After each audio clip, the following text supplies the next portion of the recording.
Universidad Nacional Autónoma de México, Facultad de Psicología. El presente trabajo está realizado para la materia Seminario de Neurobiología Conductual con el maestro Mario Alberto Arias García por el alumno Antonio Mendoza Escalona. El tema a tratar en esta ocasión se titula Neurobiología de la conciencia, la actividad mental de la materia, basado en un artículo de revisión. El cerebro humano es uno de los objetos más complejos del universo. A pesar de su pequeño tamaño, con un peso promedio de 1400 gramos, está formado por unos 100.000 millones de células nerviosas o neuronas, que debido a las múltiples conexiones que establecen entre sí, constituyen una impresionante red de circuitos neuronales en los que se genera nuestra capacidad de percibir, de emocionarnos, de recordar, de pensar y de ser conscientes de nuestra propia existencia. Todas estas actividades del cerebro se denominan fenómenos mentales y constituyen la esencia de lo que denominamos mente. Nadie duda en la actualidad de que la actividad mental requiere actividad cerebral, pero las discrepancias surgen cuando se trata de definir el tipo de relación que se establece entre mente y cerebro. La incógnita que se plantea es si la actividad cerebral da lugar sin más a la mente o si por el contrario existe una entidad diferente, inmaterial, que utiliza el cerebro como instrumento para manifestarse originando la actividad mental. La relación entre cerebro y mente ha sido y probablemente continuará siendo un problema filosófico de primer orden que ha preocupado a los pensadores desde la Grecia clásica hasta nuestros días. La mayor parte de las respuestas que encontramos en la historia del pensamiento las podemos situar en el dualismo platónico, que postula la existencia en el ser humano de dos sustancias, el alma inmaterial e inmortal y el cuerpo material y mortal, del cual el alma es prisionera en esta vida. El presente artículo de revisión titulado Neurobiología de la conciencia, la actividad mental de la materia, fue redactado por Laureano Castro Nogueira y Miguel Ángel Toro Ibáñez para la revista del libro Segunda Época en el mes de julio del año 2021, en el cual analizaré los siguientes aspectos: principios epistemológicos y metodológicos, la aparición de la conciencia y la hipótesis del centro dinámico. El problema mente-cerebro, que ha tenido tan ocupados a los filósofos durante siglos, ha sido ignorado casi totalmente por la ciencia moderna hasta hace unos años. El dualismo cartesiano se fundamentó en hacer una nítida distinción entre el espíritu, es decir, la sustancia pensante, res cogitans, y el cuerpo, la sustancia extensa, res extensa, que entraban en contacto a través de la glándula pineal. Para Descartes y Galileo, la ciencia solo se debía ocupar del mundo físico, y por lo tanto, la actividad mental, que era una manifestación del espíritu, quedaba fuera de su alcance. Esta distinción dificultó el desarrollo de la ciencia a partir del siglo XVII, esto debido a la injerencia religiosa en el ámbito de la investigación científica, pero también condicionó el estudio del cerebro cuando la psicología surgió como ciencia en la última parte del siglo XIX. El conductismo fue un paradigma dominante en la psicología durante una buena parte del siglo XX y contribuyó muy poco al estudio de los problemas mente-cerebro, ya que estaba interesado en el estudio del comportamiento, pero prestó poca atención a lo que sucedía en el interior del cerebro, considerando a este como una caja negra de estructura desconocida, poco irrelevante a la hora de determinar la conducta de los organismos. Por ello, el estudio de los procesos mentales como la percepción, la memoria o el pensamiento fueron relegados a un segundo plano. La psicología cognitiva dirigió su atención hacia los procesos psicológicos que median entre la información sensorial y las respuestas motoras. Más recientemente, La neurobiología, centrada en el estudio de la actividad cerebral, ha adquirido un gran protagonismo gracias al desarrollo de técnicas de investigación que permiten acceder al interior de nuestras cabezas y permiten desentrañar las claves de la actividad cerebral.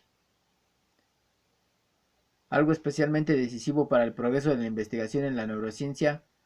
ha sido el desarrollo en los últimos años de nuevas técnicas de investigación no invasivas, como la tomografía por emisión de positrones o la imagen por resonancia magnética, que permiten generar neuroimágenes de aquellos circuitos neuronales que se activan cuando un sujeto efectúa una actividad mental concreta. Una consecuencia de estos avances ha sido la de situar el estudio de la conciencia dentro del ámbito de la investigación científica, convirtiéndolo en el gran reto al que se ha de hacer frente en la neurobiología del siglo XX. Las dificultades son enormes, pero debido a la complejidad del cerebro y sobre todo a la propia naturaleza de la experiencia consciente, que es ante todo una experiencia subjetiva que se conoce a través de la introspección, del análisis en términos de primera persona y por lo tanto alejada del ámbito del método científico que precisa, por definición, experiencias subjetivas, que se conoce a través de la introspección, del análisis en términos de primera persona y por lo tanto alejada del ámbito del método científico que precisa, por definición, experiencias objetivas analizables en términos de tercera persona, es decir, por más de un observador. Pero a pesar de las dificultades, es innegable que un número cada vez mayor de neurobiólogos, psicólogos, filósofos y científicos en general han apostado por la posibilidad de estudiar el fenómeno de la conciencia y tratan de descubrir sus secretos aproximándose a ella desde las perspectivas epistemológicas diferentes.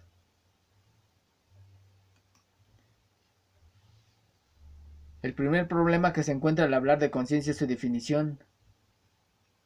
Por lo regular se considera que la conciencia es el estado mental en el que nos hallamos cuando despertamos y que prosigue hasta que volvemos a dormirnos con un sueño profundo, sin ensoñaciones, o nos hallamos bajo el efecto de una anestesia general, o cuando entramos en coma o nos morimos. Por lo tanto, los estados conscientes comprenden toda una serie de grados de intensidad que van desde la máxima tensión a un estado somnoliento. Algunos autores consideran que la conciencia es ante todo un proceso encarnado en el cuerpo que emerge de la actividad de las células nerviosas. Pero mientras que el cuerpo y el cerebro son entidades diferentes públicas, externas, objetivas, la conciencia es una entidad privada, interna y subjetiva. Gerard Edelman y Giulio Tononi construyeron una teoría que se centra en la arquitectura funcional del cerebro y en la importancia de los procesos selectivos a nivel neuronal para la percepción, la memoria y la formación de conceptos. Desde el punto de vista de la organización funcional, destacan la presencia de tres grandes sistemas. El primero es el sistema tálamo-cortical, que consiste en una gran red tridimensional de circuitos que conectan recíprocamente al tálamo y la corteza cerebral. El segundo está formado por una estructura a modo de gran abanico que nace en un grupo de núcleos neuronales específicos situados en el tronco cerebral y en el hipotálamo. Todos estos núcleos proyectan terminaciones difusas en amplias zonas del cerebro y por lo tanto tienen una influencia potencial sobre miles de millones de sinapsis en prácticamente todas las áreas cerebrales. A la vez, están conectados también con el sistema endocrino y con el sistema nervioso autónomo vegetativo que controla las funciones viscerales del organismo. El tercer punto de vista es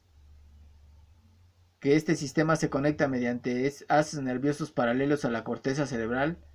con tres regiones: el cerebelo, los ganglios basales y el hipocampo, las cuales devuelven a su vez, de manera que se originan bucles de ida y vuelta cuyo significado funcional es diferente en cada región. De acuerdo a Edelman, en el cerebro han evolucionado arquitecturas funcionales distintas para llevar a cabo diferentes actividades cerebrales. Las conexiones del cerebro solo están programadas genéticamente hasta cierto punto, existiendo un alto grado de plasticidad. Esta circunstancia le ha servido de inspiración a Edelman para desarrollar la teoría del darwinismo neural, la cual consta de 3 principios que son los siguientes. El primero afirma y hace referencia a que la selección de grupos neurales que tiene lugar durante el desarrollo cerebral,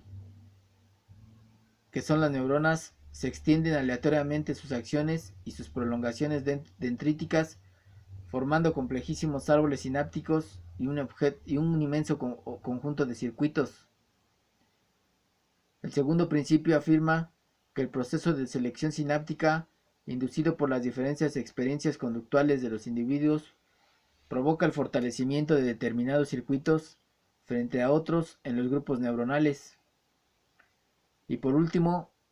el tercer principio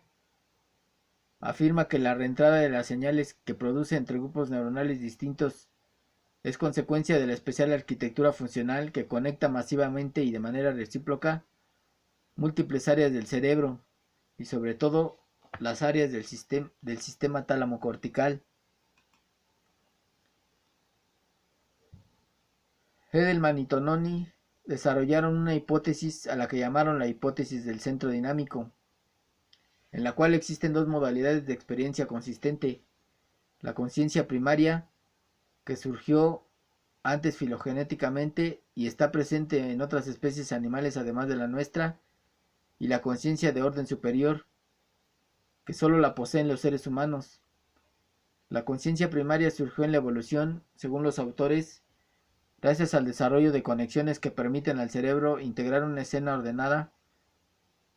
en un conjunto de categorizaciones perceptuales. La conciencia primaria es una especie de presente recordado. Esto significa que la importancia de un suceso se define a partir no solo de su relevancia objetiva en un mundo físico, sino también por el valor relativo que le han otorgado al suceso las emociones durante percepciones pasadas. Edelman y Tononi señalan que la integración, la unidad de la experiencia consciente, se consigue gracias a los mecanismos de reentrada que ligan durante unos cientos de milisegundos la actividad de muchos grupos neuronales. A esto lo denominaron la hipótesis del centro dinámico. El grado de diferenciación de una experiencia consciente depende del número y de los tipos específicos de grupos neuronales que están implantados en la misma. La definición de centro dinámico lleva implícita la consideración de la conciencia como un proceso que es continuo, pero cambiante en fracciones de segundo, como respuesta a los cambios de composición y de actividad que experimenta el propio centro dinámico. Para Edelman y Tononi, la autoconciencia y el sentido del pasado y del futuro requirieron el desarrollo de lo que dominan conciencia de orden superior, que surgió en la evolución durante el proceso de hominización y que fue unido al desarrollo del lenguaje. La conciencia de orden superior necesitó el desarrollo de un nuevo tipo de memoria simbólica y de nuevos sistemas cerebrales implicados en conseguir una mejora de los sistemas de comunicación social. Fue preciso también el desarrollo de conexiones de reentrada que conectaran los centros conceptuales responsables de la conciencia primaria con los centros donde se localiza esta nueva memoria simbólica, concretamente las áreas de Broca y Wernicke. De esta interacción surge el concepto del yo autoconsciente y el anclaje de las experiencias conscientes en un marco temporal con pasado y futuro. Una vez habiendo revisado este artículo, se llegó a una valoración final que dice lo siguiente. Esta valoración final fue redactada por los autores, en el cual ellos dicen que se encuentran ante diversos intentos de construir, a partir de la evidencia neurológica disponible, una teoría sobre la evolución y el desarrollo de la conciencia. El estado actual del conocimiento en neurociencia y la magnitud del empeño obliga a ser prudentes en la búsqueda de esas evidencias a la hora de valorar los resultados.